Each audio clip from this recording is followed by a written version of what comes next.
결론만 드릴 거예요. 외우세요. 일명 뭐예요? 수직 증축 리모델링이죠. 어떤 단지가 리모델링이 더 유리하죠? 클라스. 그냥 외워요. 외우면 돼. 가격 격차가 리모델링 하고 나면 더 벌어지게 됩니다. 2024년도에 서울에 63만 채가 가능해져요. 이게 2주 하면 어떤 일이 벌어질까요? 단 한 번도 거품이 없다라는 뉴스는 나온 적이 없어요. 수십 년째 거품이었어요. 서울시 집값이. 자, 오늘은 리모델링 얘기를 좀 해볼까 하는데요. 결론만 드릴 거예요. 외우세요. 그냥 주입식으로 갈 거고요. 결론만 외워서 가는 걸로. 뭐 깊숙하게 우리가 공부할 필요 없고요. 핵심만 알면 될 것 같아서 주입식으로 갑니다. 재건축 규제가 이제 심하다 보니까 리모델링 쪽으로 좀 넘어가지 않냐 이런 뉴스가 많이 나오죠. 저는 개인적으로 그렇게 보지 않아요. 이 리모델링이 활성화되기 어렵다라고 보고 있어요. 그래도 우리가 뭐 구입하는 아파트가 리모델링 연식과 또 연관이 있는 경우가 있을 수가 있죠. 리모델링 때문에 사는 건 아니어도 알아두면 좋지 않을까. 알아두면 좋지 않을까 해서 염두는 하세요. 왜냐하면 새 아파트가 아닌 것들이 재건축까지 노후되지 않은 아파트는 거의 리모델링이 다 걸립니다. 거의 걸려요. 이게 재건축은 뭐 30년 연한 충족돼야지 가능하겠지만 이 리모델링은 그냥 15년이에요. 15년. 그러니까 이거에 충족되는 아파트는 압도적으로 많을 수밖에 없으니 꼭 리모델링 의식해서가 아니라 뭐 내가 때마침 사는 아파트가 리모델링 연식에 연관이 있다라면 오늘 배우는 이런 지식을 우리가 좀 활용하는 날이 와요. 그래서 이제 공부를 하자라는 차원으로 알려드리는 거고, 이게 뭐 리모델링 사업이 재건축, 재개발처럼 되게 활발하게 진행되기 어렵다라고 저는 봐요. 그 이유도 뭐 뒤에 나오니까. 자, 먼저 리모델링이 뭡니까? 쉬워요. 뭐 15년 이상이면은 가능해요. 아주 단순해요. 법은 굉장히 단순하게 만들어져 있어요. 법은. 그리고 사실 이게 약간의 표를 의식한 정책이에요. 연간이 제일 넓게 분포하는 표를 잡을 수 있는 제도예요. 근데 이게 왜 활성화 되게 어렵냐? 뒤에 얘기 다 말씀드릴 거고. 자, 그래서 리모델링 하면 어떻게 되죠? 15층 이상은 3개층을 올릴 수가 있죠. 일명 뭐예요? 수직 증축 리모델링이죠. 그동안은 뭐였어요? 다 수평 증축만 가능했지 뭐 수직으로 올리는 거는 불가능했는데 법을 바꿨죠. 14층 이하는 2개 층까지 올릴 수 있어요. 그러니까 14층이 좋아요? 15층이 좋아요? 네, 15층이 좋죠. 그냥 상식이에요, 상식. 그리고 요 3개층과 2개층을 올리면 그 올리는 것만큼 일반 분양 세대를 지을 수가 있죠. 그 돈으로 리모델링 추진하면 들어가는 비용을, 조합원들의 부담을 낮출 수가 있는 거죠. 그동안의 수평 증축은 어떻게 했죠? 일반 분양분이 없으니 거의 뭐 이 또래도 적고 하다 보니까 어때요? 잔압식으로 재개발 재건축처럼 어떤 뭐 일반 분양 세대가 확보가 어렵다 보니까 분담금이 그냥 다 들어가는 그런 거였다면 수직 증축하게 되면은 이렇게 3개층과 2개층을 올리게 되면은 일반 분양 세대가 나오고 그 일반에게 분양하고 이제 그 들어오는 돈을 가지고 조합원들이 나눠 쓰는 구조죠. 자기의 부담금을 낮출 수가 있는 거죠. 그러니까 이제 수직 증축 시작됐으니까 이제 수평은 끝난 거예요. 아무도 안 해요. 그런 거는 아무도 안 할 겁니다. 네, 그렇게 보고요. 그리고 세대수는 전체 세대수, 총 세대수의 15% 이내에서 이제 늘릴 수가 있어요. 지금 1000세대가 있다. 그러면 리모델링 하면은 몇 세대 더 지을 수 있죠? 150세대를 더 지을 수 있죠. 이게 한도예요, 한도. 그러니까 리모델링 세대 딱 보면은 대형, 중형이 많은 단지가 유리할까요? 아니면 소형이 많은 단지가 유리할까요? 네? 그러니까 세대수 증가 허용 범위가 있죠? 15%라고. 그러니까 좀 같은 대지에 중대형이 있는 단지가 있고 소형이 바글바글 되는 단지가 있어요. 어떤 단지가 리모델링이 더 유리하죠?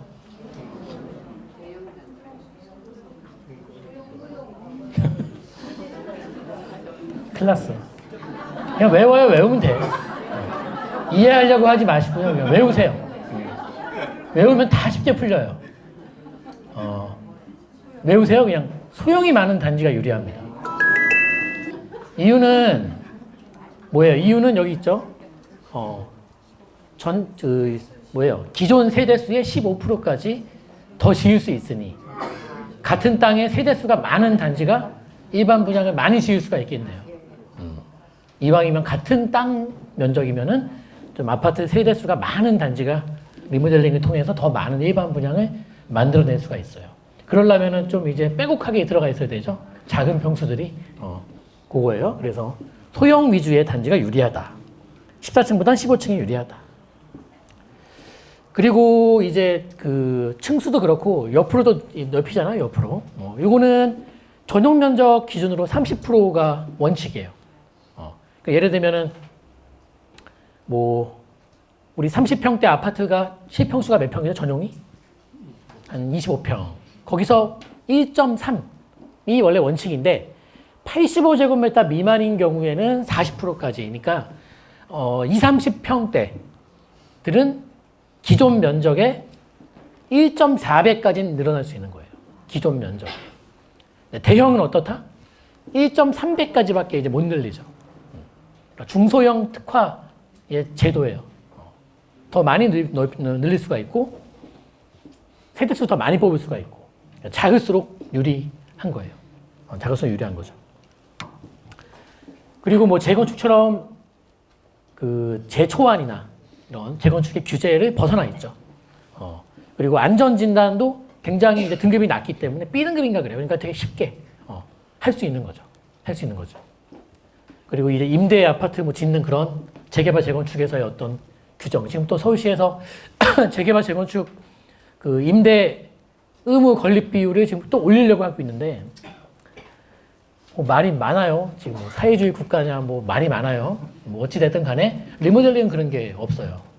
그러니까 그냥 늘어나는 세대수를 일반인들에게 공급할 수 있고 들어오는 분양 대금을 가지고서 조합원들이 비용으로 쓰면 되는 거예요.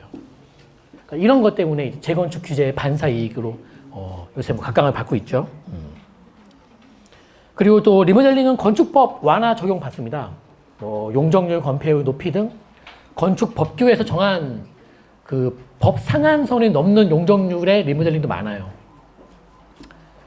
그러니까 어찌 보면은 이게 좀 대충 봐주는 식의 어떤 그런 혜택이 많은 거예요. 리모델링에게 있어서는 그래요. 이게 리모델링의 어떤 메리트예요. 그래서 이제 그 15년 이상 연식이면 할 수 있고 15층 이상은 3개 층을 올릴 수가 있고 14층은 2개 층을 올릴 수가 있고 그리고 이제 아마 뭐 조합 정관도 정하겠지만은 뭐 그 권리 변동에 대해서도 다 이제 계획을 수립하는데요. 이거는 뭐 재건축의 개념이 아니기 때문에 동호수 추첨을 하지 않을까 싶어요. 그냥 뭐 있는 상태에서 뭐 3개 층을 위로 지어서 그거를 일반 분양하든 아니면 조합원들이 다 3개 층씩 올라가서 이 밑에 층을 분양하든 뭐 자기 거의 층수대로 가지 않을까 싶고 그렇게 아마 움직일 것 같아요. 그러니까 리모델링 단지도 층을 무시하고 투자하면 안 되죠. 제가 재건축도 로얄층이 있다. 재건축도 로얄층을 잡아야 되는 이유를 제가 설명 다 드렸는데 리모델링은 더 그 이유가 더 확실하게 있다. 그렇게 이제 보시면 되겠고요. 그리고 리모델링 통해서 이제 값이 전체적으로 올라갈 거 아닙니까? 그러면은 지금 리모델링 하기 전과 후 이 두 가지 보면은 로얄층과 이 로얄층이 아닌 저층과의 가격 격차가 리모델링 하고 나면 더 벌어지게 됩니다. 더 벌어져. 무조건 벌어집니다. 그러니까 좀 웬만하면 로얄층 이상 잡는 게 좋겠죠. 중간층 이상으로. 요렇게 내용들이 있어요. 이게 기본적인 내용이고 지금부터 이제 리모델링 포인트를 하나씩 볼 거예요. 이건 기초 포인트예요. 기초. 이제 하나씩 보면 그 포인트는 제가 어떻게 지금 무슨 근거로 이제 포인트 잡아드리냐면은 이게 지금 서울시 연구원 레포트가 두 가지가 있는데요. 요게 왼쪽에 있는 제목 한번 읽어드릴게요. 잘 안 보이니까. 아파트 리모델링 활성화 정책 변화에 따른 서울시 정책 방향. 이게 2012년도 레포트고요. 요거는 14년도 레포트인데 서울시 리모델링 수직 증축 허용에 대응한 서울시 정책 방향이라는 레포트가 있어요. 요게 이제 저도 오래전에 읽고 최근에 다시 한번 읽었어요. 요게 한 200페이지 정도 좀 돼요. 내용이 좀 많아요. 여기서 이제 압축을 해서 5가지 팁을 드릴 테니까 외우시면 돼요. 외우시면 돼요. 첫 번째입니다. 첫 번째. 가급적 9개 동 이상의 대단지가 좋아요. 어떤 단지가 있으면 아파트가 뭐 101동부터 뭐 이렇게 쭉 있죠? 동 개수가 여기 지금 레포트는 뭐라고 하냐면 9개 동 이상의 좀 단지가 큰 게 좋다. 그 분석을 해봤어요. 서울시가 다 분석했어요. 14년도에 다 이미 분석을 해봤는데 리모델링을 하게 되면 말입니다. 이 문제가 생겨요. 일조권의 문제가 생겨요. 일조권. 우리가 건물을 지을 때 일조권 사선 제한을 받죠. 전국 방향으로. 근데 거기서 갑자기 세개층이 올라오는 거예요. 삐죽. 이렇게 되면 일조권 규정을 어기게 되는 단지들이 생겨요. 그거를 감안해 봤더니만 한 동짜리들은 리모델링 가능한 게 수직 긴축이에요. 가능한 게 약 한 3%. 많지가 않아요. 약 96% 정도가 안 돼요. 한 동짜리는. 나홀로. 그러니까 나홀로는 리모델링 수직 긴축 가능한 게 4%밖에 안 돼요. 그리고 이제 동수가 좀 더 늘어날수록 규모가 커질수록 점점 이제 올라옵니다.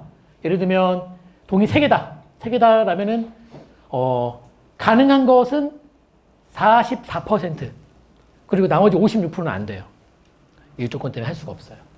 그리고 쭉 내려와서 9개 동 이상이다. 라면은 96% 정도는 할 수가 있고,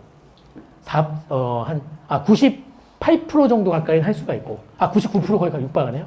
한 1% 정도는 이제 불가하고. 그러니까 단지가 큰 거. 동 개수도 많고, 단지가 큰, 그런 단지가 리모델링 수직 증축에서 일조권 규정에 큰 문제가 없다라는 거예요. 일조권 규정에. 다 외웠죠? 이거는 뭐 외우기 쉽죠? 이건 다 외울 수 있어요. 쉬워요. 그래서 포인트 1이에요. 뭐 왜 그러냐 묻지 마세요. 복잡해. 그냥 됐어요. 그냥 뭐 레포트 결과 나와 있는데 뭐 자꾸 물어요. 결과 보면 되죠 뭐. 단지 큰 게 좋다. 이렇게 알면 돼요. 그리고 두 번째 포인트예요. 만약 여러분들께서 보시는 아파트가 90년대 초중반 때 지어진 거라면 지금 알려드리는 내용은 좀 따져볼 필요가 있어요. 그게 뭐냐면 우리 건물 지으려면 허가 받잖아요. 아파트 허가 시점이 허가 시점이 92년 6월 1일 이후가 좋아요. 허가 시점이 준공이 아니에요. 입주 시점이 아니라 허가. 보통 이 허가하고 입주 시점은 2년에서 2년 반은 걸려요. 넉넉 잡아 3년 잡으면 더 확실해요. 그 이후가 좋다. 이유는 왜냐면 봐요. 지금 보시는 그림이 이게 일조권에 대한 내용인데, 네? 이게 조금 어려울 수는 있어요. 근데 이게 뭐냐면, 원래 일조권 규정은 원래 우리가 이 땅이 있고 또 땅이 있으면 땅과 땅 사이에 도로가 있을 수 있는데, 이 땅에서 건물을 지을 때는 이 도로 건너편, 그러니까 이쪽에 붙은 땅 이 끝에 인접대지 경계선이에요. 인접대지 경계선. 여기 인접대지 시작하는 경계선. 여기서부터 이제 사선 이 조건을 적용 받았어요. 원래. 근데 요게 92년 6월 1일부로 인접대지 경계선이 아니라 도로 중심선으로 바뀐 거예요. 그러면 만약에 옛날에 지은 건물이 있다라면은 이렇게 지어진 게 있단 말이에요. 이렇게. 그렇죠? 이렇게 지어진 게 있는데 만약에 리모델링을 해서 이제 층을 올리면 바뀐 규정으로 보면은 이게 완전 어긋나는 거예요, 이제. 그래서 지금 말씀드리는 설명이 이해 안 가도 좋아요. 그냥 건축 허가를 받은 시점이 92년 6월 1일 이후면 돼요. 그래서 만약에 내가 이제 기존 구축 아파트를 보는데 90년 초반에 지어진 거라면은 이런 것도 한번 참고해 보시면은 좋겠다라는 겁니다. 좋겠다라는 거예요. 그리고 2014년도 기준으로 리모델링 연한 충족 아파트가 지금 서울에서 1,437개 단지 73만 2천 채거든요. 여기서 인허가 시점이, 지금 알려드린 인허가 시점이 92년 5월 30일 이전인 경우가, 이전. 요게 몇 프로다? 단지로 말씀드리면 40%고, 세대수로 말씀드리면 과반이 넘어요. 그러니까 뭐예요? 얘네들은 뭐예요?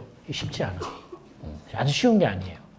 일단 14년도 기준이에요. 14년도 기준. 14년도 기준. 요게 조금, 요게 좀 지장을 받는 단지가 꽤 많다는 소리입니다, 지금. 저거는 이쪽 거는 인접 지역에서 뭐 소송 걸고 하면 골치 아플 거예요, 이거는요. 의도적인 소송 걸 수도 있어요. 법을 어긴 이상한 위법 건축물이 탄생하는 거니까요. 그러니까 리모델링 제도가 여러분 굉장히 이게 지금 엉망진창 엉터리예요. 네? 재개발 재건축처럼 막 굉장히 뭐라 그럴까 뭐 짜임새 있는 그런 게 아니라 수직 증축 리모델링은 아직 우리나라 해본 적이 없다고요. 그러니까 엉망인 거야 지금 엉망. 분명히 법에 빈틈이 너무 많아요 지금요. 재개발 재건축처럼 체계가 없어요. 세 번째 포인트. 지구 단위 계획에 포함되지 않는 게 좋아요. 포함되는 게 아니라 포함되지 않는 게 유리합니다. 지구 단위 계획에. 우리 그 토지 이용 계획 여러분 확인해 보시면 지구 단위 계획 수립된 곳에 아파트가 위치한 게 있어요. 그게 하나도 안 좋아요. 왜냐면 우리 수직 증축 리모델링 같은 경우에 이제 3종 같은 경우는 원래 서울시 조례가 250%고 이 국계법에서는 이제 300%, 3종의 경우에는. 그러니까 용적률, 3종 주거지역의 용적률이 법 상한치가 300%고 서울시 조례는 250%로 돼 있어요. 그런데 리모델링의 경우에는 특례가 적용돼서 이 상한치를 초과하는 경우도 많아요. 굉장히 많아요. 그런데 지구 단위 계획에 포함된 단지는 그냥 서울시 같은 경우는 250%다라고 보시면 돼요. 그러니까 뭐예요? 용적률이 굉장히 낮게 이상한 규제가 들어오는 거예요, 지금요. 그러니까 이런 뭐 혜택 하나도 못 받아요. 지구 단위 계획에 들어가 있다면. 그러니까 토지 이용 계획 딱 확인을 띄워봐서 거기에 뭐예요? 지구 단위 계획 무슨 지구 수립되어 있으면 뭐예요?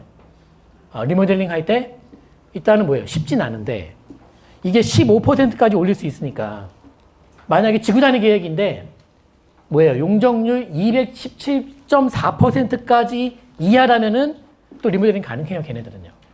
이게 1.15배 하면은 딱 250%니까 요 용적률이. 그러니까 이거예요. 리모델링 수직 증축은 용적률 혜택이 있다.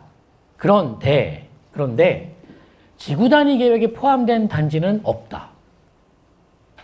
그렇지만 지구 단위 계획에 포함되어 있지만 용적률이 217.4% 이하라면은 가능하다.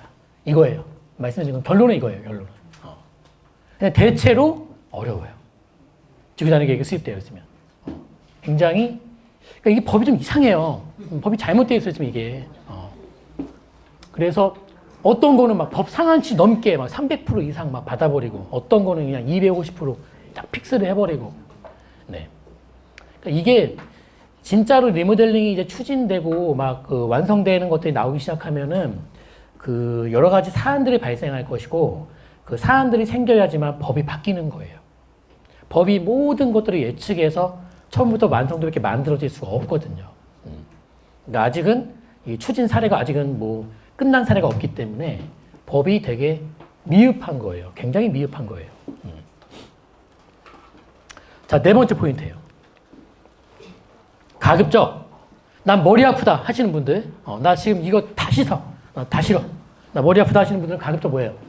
2000년 이후에 지은 단지가 좋아요. 이유는 가로 안에 써 있어요. 내진 설계, 내진 설계. 그러니까 우리가 이제 87년도 이전에 같은 경우는요, 아예 내진 설계가 아예 없고요. 없고, 88년부터 99년 사이에 지어진 것들은 내진 설계가 아주 미흡하게, 아주 미흡해요. 없진 않지만 아주 미흡하고요. 제대로 된 내진 설계는 이제 2000년에 법이 바뀐 거예요. 진도 이제 5.5에서 6까지는 버티도록 내진 설계를 해라. 그러니까 이제 뭐예요? 이때 이제 허가 조건이 바뀌었으니까 마찬가지로 입주는 그때로부터 한 3년 후니까 한 안전하게 보려면 2003년식 이후 것들이 맞죠. 만약에 이게 충족이 잘 안 된다면은 안전상의 문제로 리모델링이 불가능할 수도 있어요. 또는 엄청난 뭐예요? 보강 비용이 될 수도 있고요. 엄청난 비용이 될 수도 있죠. 그리고 뭐 건축 구조도면이 있으면 된다. 이것도 사실 좀 이론상의 얘기지. 건축 구조도면 있어봤자 실제 시공이 다른 게 많아요. 옛날 아파트는 여러분. 되게 황당하죠? 그렇게 개판으로 지어진 게 많단 말이에요. 지금 그 시절엔 그랬어요. 그 시절에 이 건축 구조도면대로 지어지지 않은 아파트가 많아요. 그러니 이제 지금도 리모델링 뭐 15년 되면 누구나 신청할 수 있지만 이게 될지 안 될지는 아무도 몰라. 그러니까 안 될 소지가 많아요. 많아요. 굉장히 많아요. 그래서 내진 설계의 어떤 스트레스 이거는 사실 우리 구조 기술사도 아니고 구조 기술사에도 그 큰 단지 어떻게 그걸 본인이 판단합니까? 그러니까 이거는 예측 밖의 어떤 변수가 싫으신 분들은 그냥 2000년 초반 단지까지만 보셔도 좋지 않을까라는 생각을 하고 그냥 90년대 단지를 여러분 보신다면은 리모델링 너무 염두하지 마시고 다만 혹시 그게 리모델링이 내가 추진하고 싶지 않더라도 추진될 수가 있단 말이에요. 그럴 경우에는 우리가 지금 배웠던 이제 이런 포인트들을 한번 대입해 보시면 좋은 거예요. 그 포인트 5번째, 마지막이에요. 5번째. 진행 속도가 빠른 단지만 접근할 것. 무슨 소리냐? 지금 진행되고 있는 것들만 봤으면 좋겠어요. 그러니까 우리가 봐요. 만약 여러분이 재건축을 보시는데 좀 다르죠? 재건축은 다르죠? 지금 뭐 만약에 목동을 보신다. 목동 재건축 지정됐나요? 아니죠? 근데 우리가 목동 재건축이라고 호칭을 불러요. 왜 그렇게 부르죠, 호칭을? 네? 연식이 도래했으니까. 그러니까 언젠가는 되겠지라는 생각을 하고 투자하는 거예요, 장기 투자로. 그러니까 리모델링 그렇게 보시면 절대 안 돼. 절대 안 돼요, 리모델링은. 그냥 지금 진행되고 있는 것들만 집중하는 게 좋아요. 진행되고 있는 것들만 집중하는 게 좋아요. 왜 그러냐면 나는 이게 아까도 말했지만 재개발, 재건축처럼 서울시에서 새 아파트를 공급하는 어떤 좋은 방식으로 자리매김하기 어렵다고 봐요. 그 이유를 보면은 알 수가 있고 그 말이 일리가 있다면은 이 진행 속도가 그냥 빠른 것만 보고 재건축처럼 앞날도 우리가 모르는 상황에서 리모델링을 염두한 뭐 장기 투자 이런 거는 그건 허무맹랑한 소리라고 저는 보는 거예요. 지금 보시면 일단 서울시에서 그 15년 이상 되는 공동주택을 한번 검토를 해보니까 2015년 기준으로 82만 6천 채인데 이게 서울시 전체 아파트의 55.8%예요. 그리고 2020년도가 되면 내년도가 되면 이게 114만 채로 늘어요. 서울시 전체 아파트의 77%예요. 그리고 2025년이 되면 이게 136만 채로 바뀌어요. 서울시 전체 아파트의 91%예요. 자, 근데 여기서 이게 지금 제가 레포트 아까 연구 보고서 중에 한 페이지 캡처한 건데 2014년도에 분석한 거예요. 이게 좀 좋은 게 방금 전에 우리가 봤던 이 내용은 그냥 15년치 되는 아파트잖아요. 15년이 되는 아파트가 2025년도가 되면은 서울시 전체 아파트의 거의 92% 육박하는 거예요. 8% 빼고는 다 15년 차에 속하는 거예요. 최소한. 그러면 이 레포트 내용은 뭐냐면은 정말로 리모델링이 좀 현실적으로 가능한 단지를 분석했더라고. 가능한 단지 조건이 밑에 써 있어요. 준공후 연한이 이제 뭐예요? 15년 이상 경과된 아파트로서 이 조건 규제 하에서 최소한 10% 이상 세대수 증가가 가능한 단지로서 지구단위 계획, 여기 말했죠? 상하시 내에서 용적률 15% 증가가 가능. 아까 이게 뭐예요? 용적률 217.4%가 안 되는 단지예요. 그러니까 지구단위 계획에 어떤 지장을 안 받는 단지. 그러면서 재건축 연한 단지에서 법상한 데서, 그러니까 재건축은 또 피한 거. 그러니까 진짜 리모델링 그렇게 못할 거. 그러면서 이제 뭐예요? 아무튼 진짜 가능한 단지. 보니까 향후 10년이 먼저요. 2024년입니다. 이게 14년도 레포트니까. 2024년도에 서울에 63만 채가 가능해져요. 진짜 가능한 단지가 63만 채예요. 자, 이게 2주 하면 어떤 일이 벌어질까요? 여러분 63만 채가 서울에서 서울에서 리모델링 때문에 이사를 나온다면 어떤 일이 벌어질까요? 서울에서.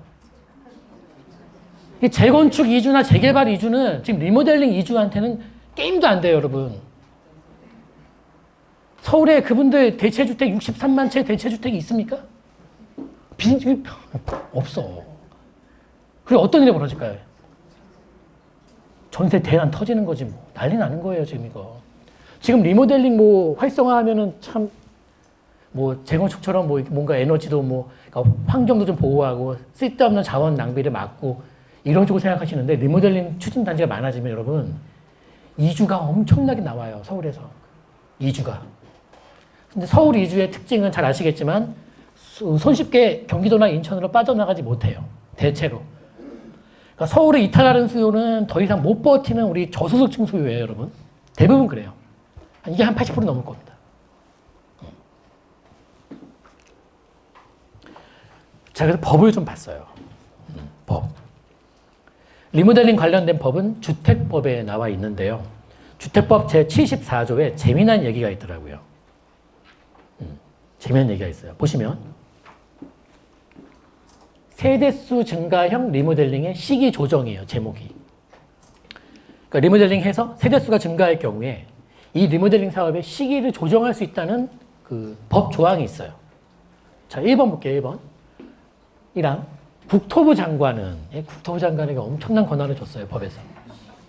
국토부 장관은 이 세대수 증가형 리모델링 사업으로 인해서 주변 지역에 현저한 주택 부족이나 주택 시장의 불안정 등이 발생할 우려가 있는 때에는 기후만 있어도 어떻게 할 수 있다? 주거정책심의위원회를 거쳐서 서울시장이나 경기도지사 등에게 리모델링 기본계획을 변경하도록 요청하거나, 네? 또는 이 시군구청장은 뭐냐면 이제 뭐 광명시장, 뭐 부천시장한테, 네? 이 세대수 증가형 리모델링 사업계획의 승인 또는 허가 시기를 조정하도록 요청을 할 수 있으며, 요청을 받은 우리 서울시장이나 경기도지사나 광명, 부천시장 등은 특별한 사유가 없으면 그 요청에 따라야 한다. 이건 뭐예요? 국토부 장관 마음에 달려있다는 소리예요. 하라 하지 말아라. 기껏 진행되다가 이거 2주 나오면 심할 것 같은데 한 마디 더 듣고 이거 안 되겠다 싶으면 스탑. 그냥 스탑이에요. 이게 무슨 법이 이래. 그러니까 이 큰 사업을 그냥 한 명의 권한으로 끝나요. 엄청난 리스크예요. 그리고 또 이게 끝나지 않아요. 선거 잘해야 돼요. 왜냐하면 이거 국토부 장관의 권한은 밑에 똑같아요. 국토부 장관이 없더라도 또 있어요. 시도지사, 즉 서울시장, 경기도지사가 똑같은 권한을 갖고 있습니다. 똑같은 권한을 갖고 있어요. 1항, 2항은 주체만 다르고 내용이 똑같아요. 똑같아요. 여기도. 인접지역에 주변 지역에 현저한 주택 부족이나 이주 대란 얘기하는 거죠. 주택시장에 불안정 등이 발생할 우려가 있는 때에는 똑같이 요청할 수 있고 따라야 한다. 이 법은 끝날 때까지 안심할 수가 없는 법이에요. 리모델링. 정말이에요. 끝날 때까지 끝난 게 아니에요, 이거는. 이러한 사업이 정말로 활성화될 수 있을까 싶은 거예요. 저는 어렵다고 봐요. 되게 불안한 거예요. 기껏. 만약에 리모델링 사업 추진하려면 그 많은, 우리 뭐 조합도 결성하고, 얼마나 많은 사람들이 헤어졌다 하면서 의견을 조율해서 가는데, 우리 위대한 국토부 장관이나 시도지사의 의견으로 그냥 묵살시켜버릴 수 있는 거예요, 법에서. 이렇게 법이 돼 있어요. 그러면 참, 제가 또 모르겠어요. 그러니까 이게, 리모델링이 활성화된다라면은 그만큼의 이주가 나온다는 소리인데, 서울은, 지금 이미 그 인허가 물량이 3년 전부터 계속 감소하고 있거든요. 여러분, 입주하는데 내년도까지면 끝나. 그것도 이제. 네. 그놈의 역전세, 네. 다 내년도까지예요. 서울에서는 최소한 그래요.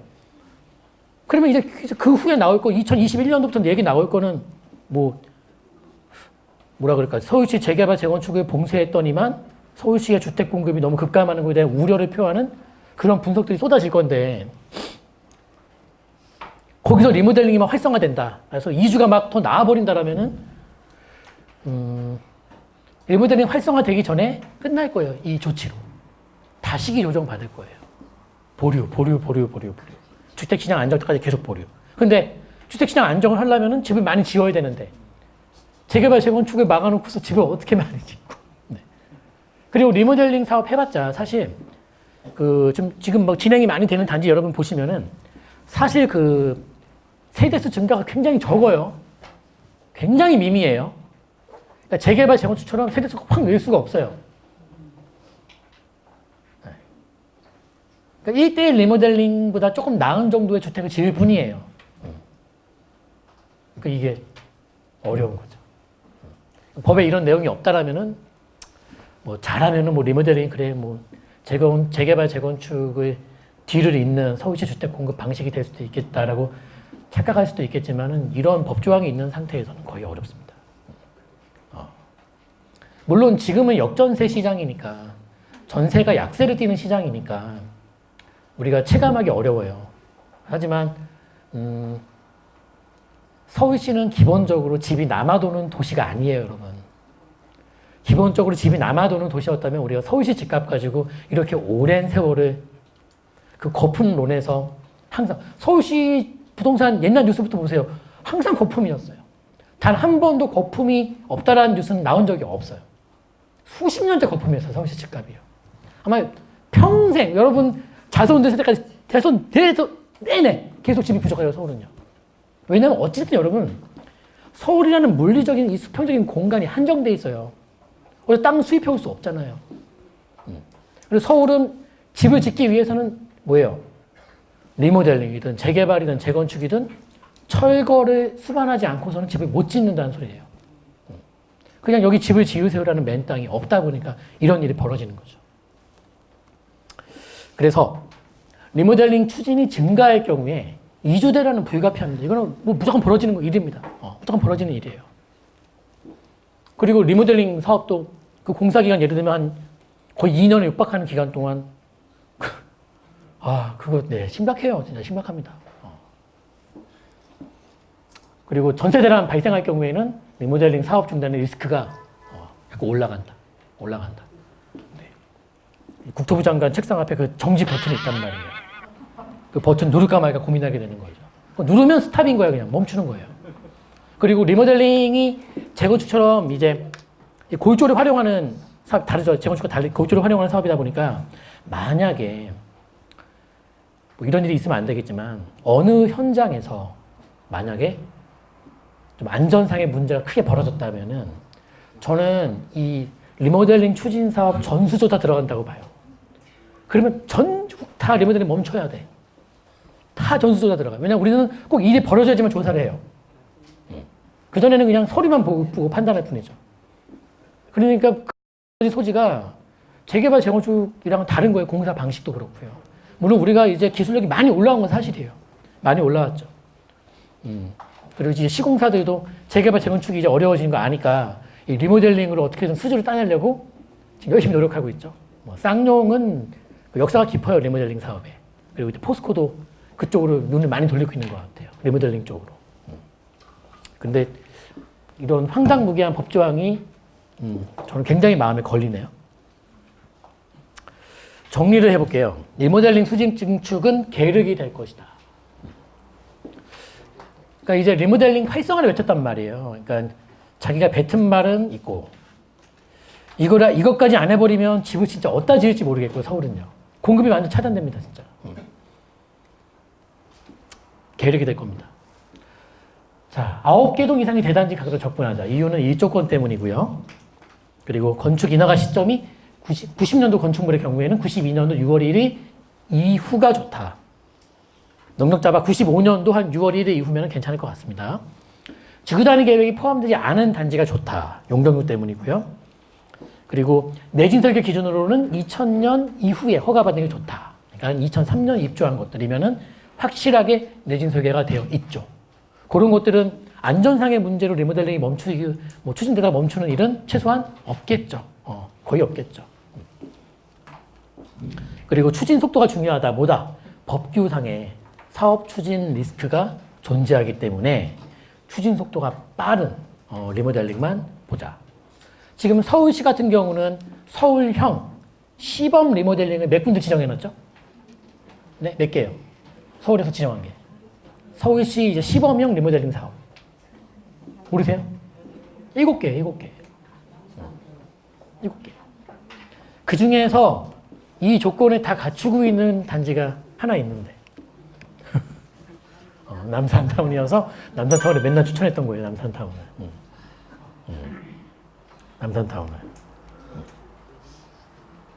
그래서 저는 이게 활성화되기는 어렵고, 분당 같은 경우도 그렇고, 초반에 지금 뭐 진행 중인 몇 개 단지가 있습니다. 걔네들 정도는 뭐 잘 될 것 같아요. 그런데 이제 이게 막 우리도 리모델링 할게요. 막 손도 막 들면 이제 뭐예요? 그때부터 이제 머리가 막 아파오는, 네? 누구 머리가 아플까요? 네?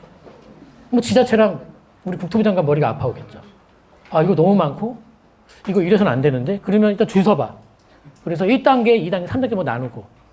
근데 1, 2단계만 진행해도, 분당도 마찬가지인 게 여러분, 몇 개 단지, 큰 단지 몇 개만 진행돼도요, 이주 대란이 무조건 터져요, 분당도요. 지금 분당에 새 아파트 있습니까? 지금 몇 년새 있어요? 없어요? 없죠. 왜 분당만 역전세가 아니죠? 그러니까. 그런 거예요. 집을 안 지으니까. 못 지으니까. 재건축을 못 하니까. 용적이 높아가지고.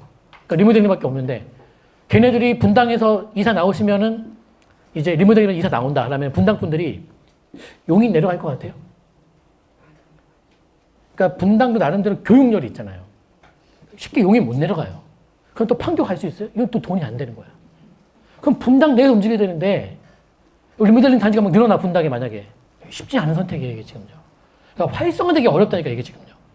활성화되면은 이주 대란을 감내하고 이거 진행시켜야 되는 거예요. 이주 대란을 감내하고서. 쉽지 않아. 그래서 활성화되기 어렵다. 그래서 너무 리모델링 사업이 막 크게 확대되긴 어렵다. 다만 지금 속도가 빠른 애들은 그거는 당연히 하는 거죠, 여러분. 당연히 하는 거죠. 당연히. 성남시에서 지금 딱 이제 시범으로 잡아놓은 애들, 서울시에서 잡아놓은 단지들, 그럼 무조건 하는 거예요, 무조건. 그런 건 봐도 되겠지만 이게 막 그냥 15년 차 되고 여러분 혼자 막 상상을 하시면 안 돼요. 쉽지가 않아요. 그러니까 기본적으로 아파트 투자는 재건축을 생각하면서 가는 게 원래 맞는 거예요. 재건축을. 재건축 규제를 여러분 정말 오랜 세월 막을 수가 없어요. 그 날이 와요. 그러니까 정권이 바뀌든 안 바뀌든 와요. 그 날이 와요. 깨닫는 날이 와요. 이게 안 되는구나. 규제책만 가지고서는 공급 확대책 없이는 어렵구나. 그리고 말했잖아요. 지금 정부가 말하는 공급 확대책은 3기 신도시 카드니까 쉽지가 않단 말이에요. 그 카드는 지금 버리지 않으면 재앙을 작용하는 재앙. 집이 부족한 곳에는 계속 마르게 하고 집이 안 부족한 곳에는 집을 핵폭탄처럼 지어주는 정책입니다. 3기 신도시가. 이 자리에 지금 3기 신도시 주민분들이 계시다면은 나는 뭐 빠져나오든 반대를 하든 뭔가 움직임을 취할 것 같아요. 그 움직임은 지금 취하지 않아도 언젠가 큰 이제 저항으로 저는 발생한다고 봐요. 리모델링은 그래요. 그래서 포인트 5가지랑 이제 그리고 너무 기초적인 기초인데 주변에 새 아파트 값이 비싼 곳이 좋아요? 낮은 곳이 좋아요? 너무 상식이잖아요. 이 상식대로 판단을 안 하세요, 대부분. 이거 누가 모르겠냐 하겠죠. 그러니까 우리가 재개발에 투자하든 리모델링을 투자하든 재건축을 투자하든 이 수익률 분석을 할 땐 주변의 신규 아파트 시세가 기준이 돼요. 투자성 분석을 할 때. 이게 개발이 된다면 옆에 새 아파트가 얼마니까 최소한 그것보다 같거나 뭐 높거나 이런 분석을 하는데 인근의 새 아파트 시세를 분석을 잘 안 하시는 분들이 계시죠. 이 너무나 뻔한 건데 그런 거예요. 그러니까 재개발도 가만히 여러분 잘 보시면은 재개발이 요즘은 아니지만 이제 많이 과거에 무산됐던 곳들 가만히 보시면 아파트 값이 새 걸 지어봤자 싼 곳들. 진행이 어려운 거예요. 그러니까 인천시 재개발, 부천시 재개발이 왜 이렇게 많이 망가졌어요? 서울도 외곽권이 많이 망가졌죠. 재개발들이. 이유는 뭐예요? 아파트 지어봤자 수익성이 안 나오는 거예요. 예를 들면 정말 똑같은 자재를 써서 지으라면 강남에다 짓든 저 인천에다 짓든 공사비 차이 아주 크지 않습니다, 여러분. 네. 근데 물론 더 고급스럽게 짓죠. 하지만 동일한 자재로 짓더라도 아파트 값이 어때요? 강남과 인천은 어때요? 3배 넘지. 그러니까 쉽지가 않은 거예요, 이게. 그러니까 주변의 새 아파트 시세가 받쳐주지 않는 곳에다가 함부로 투자 운운해서는 안 된다는 소리예요. 이 상식을 누구나, 누가 몰라. 뻔한 얘기인데, 근데 그거를 막상 자신이 뭔가를 결정하실 때, 이거를 캐치를 아예 못하고 약간 멍한 상태로 뭘 하는 것 같아요. 그런 분들에게는 암기가 최고예요. 이해력이 떨어지니까 그냥 외워버려야 돼, 외워야 돼. 외우면 돼요. 그렇게 해서 오늘 이제 리모델링 내용을 봤어요. 그래서 여러분들이 리모델링을 정말 관심이 있어 하시든 아니면 내가 갖고 있는 게 지금 뭐 2000년도에 지어진 거라고 쳐봐요. 그러면 나는 상관이 없더라도 때가 되면 리모델링 얘기가 나와요, 어느 순간. 그랬을 때 오늘 배운 내용과 저촉되는 게 많다라면은 뭐예요? 요건 좀 어렵겠구나라고 보시면 돼요. 그리고 이왕이면 고를 때 어떤 단지를 고민하실 때 여러분들이 90년대나 2000년도에 지어진 구축 아파트라 그러죠. 구축 아파트는 지금 오늘 배운 내용들을 좀 뭐예요? 감안하면 좋죠, 뭐. 그러니까 리모델링 때문에 사는 건 아니지만 뭐 그거 감안해서 나쁠 건 없죠. 이왕이면은 그렇게 보시고 자, 영상 꾸준히 올려주고 있으니까 여러분 항상 뭐예요? 저 좋아요를 많이 눌러줘야 돼요. 네? 왜냐면 저 왜 누르라고 얘기할 것 같아요. 저 왜 누르라고 그러죠, 저거? 저거 눌러주셔야 돼요. 왜냐면 봐요. 지금 인터넷에 이 놔두는 정보들 있죠. 그래요. 물론 나만 잘 살면 될 수도 있어. 하지만 내가 볼 때 그래요. 공포심을 자극해서 이 밥을 먹고 사는 사람들이 있어요. 공포심을 자극해. 근데 거기서 헤어나지 못하는 우리 불쌍한 중생들이 많아요. 그분들에게 이 영상이 도달하려면은 저 좋아요가 많아야 돼요. 그분들, 여기 와서 상담하신 분들 중에, 뒤늦게 깨닫는 분들이 많으세요. 내가 폭락농 방송을 몇 년 봤다. 몇 년 봤고, 정말 기다리면은, 정말, 정말 아파트 주실 수 있다. 싼 값에.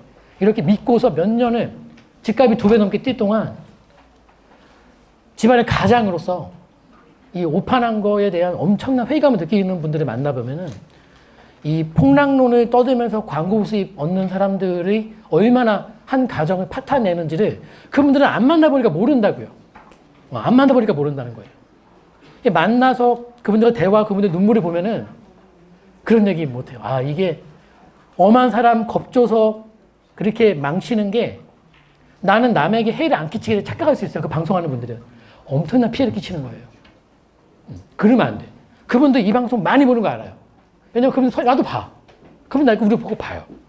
근데 우리 쪽수가 작아. 우리 쪽수가 커. 그러니까 아직 우리 견제를 안 해요. 아직은. 그런 상황입니다. 좋아요 많이 눌러주시고 주말 잘 보내시고 또 다음번에 좋은 강의로 인사드리겠습니다. 감사합니다.